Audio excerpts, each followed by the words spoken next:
So when I'm not getting absolutely scammed by my opponent's Misties, I've actually been winning with this Alakazam deck a lot. And this deck I'm about to show you is very cheap, budget-friendly, and easy to build, and it's also a ton of fun. And that's because it totally mogs the current meta of big EXs like Mewtwo and Charizard and Articuno. It really punishes the opponent for having a big, heavy hitter. And then on our end, it rewards us because Alakazam is only a 1-point knockout. So if we look at the deck list here, it's super simple. We just have 2/2/2, Abra, Kadabra, Alakazam. Our only other two Pokemon in the deck are Clefairy and Clefable, 2 of each.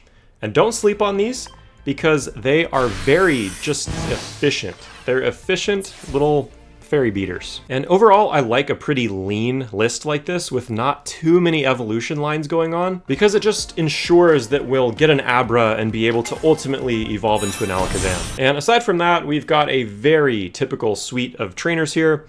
I think we could potentially be playing 2 Sabrinas and then cut either like a potion or a red card, but right now we're playing 2 potion, 2 red card, 1 X speed, 2 Pokeball, 2 Professor's Research, and 1 Sabrina. But yeah, in general, I really just like Alakazam for the current metagame. Like I said earlier, people are just being very greedy right now. The metagame is definitely heavy on EXs, and EXs want a lot of energy. Except for maybe Starmie, but Starmie is a whole nother league of broken in my opinion. I think Starmie is going to get a nerf eventually. I digress. Most EXs are very energy hungry, so they've got a lot of energy on them, and Alakazam just happens to do 30 more damage for every energy on a Pokemon. So if something has just 3 energy on it, Alakazam does 150 damage. Or in the case of this Charizard EX with 5 energy on it, it does 210 damage. Alakazam also works great against the legendary birds.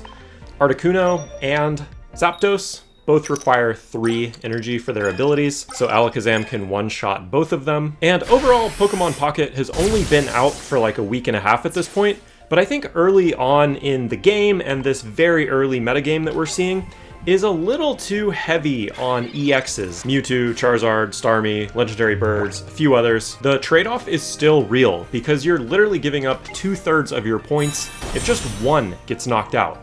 By comparison, I can have both of my Alakazams get knocked out and a Clefable get knocked out before I lose the game. And Pocket is proving to be a lot different than the TCG in this regard because in the TCG, you get 6 prizes. So giving up 2 for something like an EX isn't as big of a deal as it is here. Overall, I'm sure the metagame will adjust and the best strategies will become evident, but again, I maintain that right now I think Alakazam is a really strong meta choice, and so, farm the meta while it's here. Let me know what you guys think. Thank you so much for watching. See you in the next one. Bye.